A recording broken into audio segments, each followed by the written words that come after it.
For many people, the most psychologically dangerous day of their life is not a day of loss or illness or failure. It is a sunny Friday afternoon in their mid-60s, when the last day of work ends and everyone wishes them well and someone presents them with a small clock or a gift card or a heartfelt card signed by the whole office. And they drive home. And the weekend arrives. And then the next week arrives. And the week after. And slowly, with a creeping quality that is unlike the sharp grief of loss, the question forms itself with increasing urgency. What am I for now? Viktor Frankl observed this crisis with clinical precision and documented it as a specific manifestation of the existential vacuum.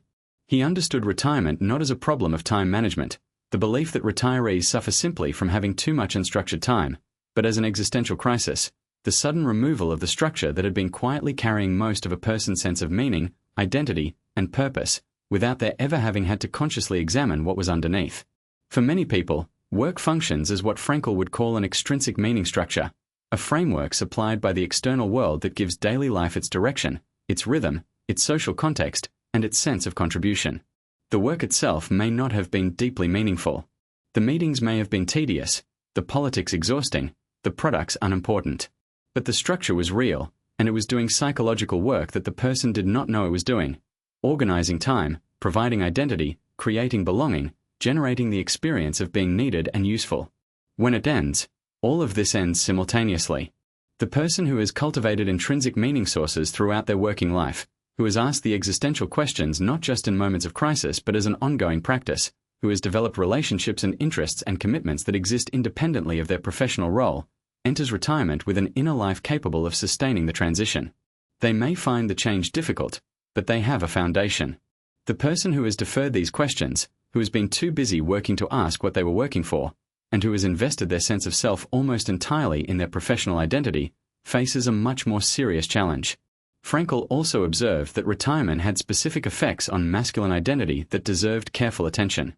In mid-20th century culture, the identification of a man's worth with his professional capacity was nearly total. When this was taken by retirement, the resulting crisis could be devastating, manifesting as depression, physical decline, marital difficulty, and in the most severe cases, a rapid deterioration that seemed to reverse the work of decades in only months. Research has since confirmed this pattern. Retirement is associated with significantly elevated rates of depression, particularly in individuals whose primary social connections were work-based and whose sense of purpose was primarily career-derived. The logotherapeutic response to retirement crisis is not the encouragement of business, the cultural prescription to fill the calendar with hobbies, travel, and grandchildren as if retirement was simply a different job. This is the existential vacuum filled with stimulation rather than meaning.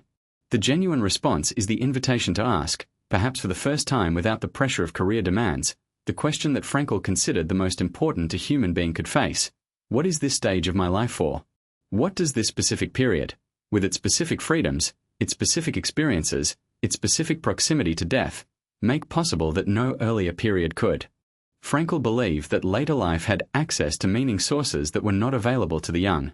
The accumulation of experience, the freedom from the competitive urgencies of career, the perspective that comes with proximity to mortality, and the ripening of relational capacities that early adulthood rarely permits, these were genuine resources. The existential vacuum in retirement was not inevitable. It was the product of a life that had deferred the existential question too long. The antidote was not entertainment but engagement, with the questions that, answered in the light of genuine reflection, could make the final chapters of a life the richest and most meaningful of all. The invitation of the post-retirement years, in Frankl's framework, is not to find a substitute for work but to discover what work was always pointing toward, the genuine contribution, the authentic relationship, the capacity for care and attention that the pressures of career may have constrained rather than expressed. Many people who have made this discovery, who have found in the later years a quality of presence and purposefulness that the earlier years could not accommodate, describe it as the most meaningful period of their life. Not despite the proximity of death but partly because of it. The finite quality of what remains concentrates attention in ways that the apparently infinite future of youth never could. Frankl believed that the last chapters of a life, lived with genuine meaning, could be among the richest.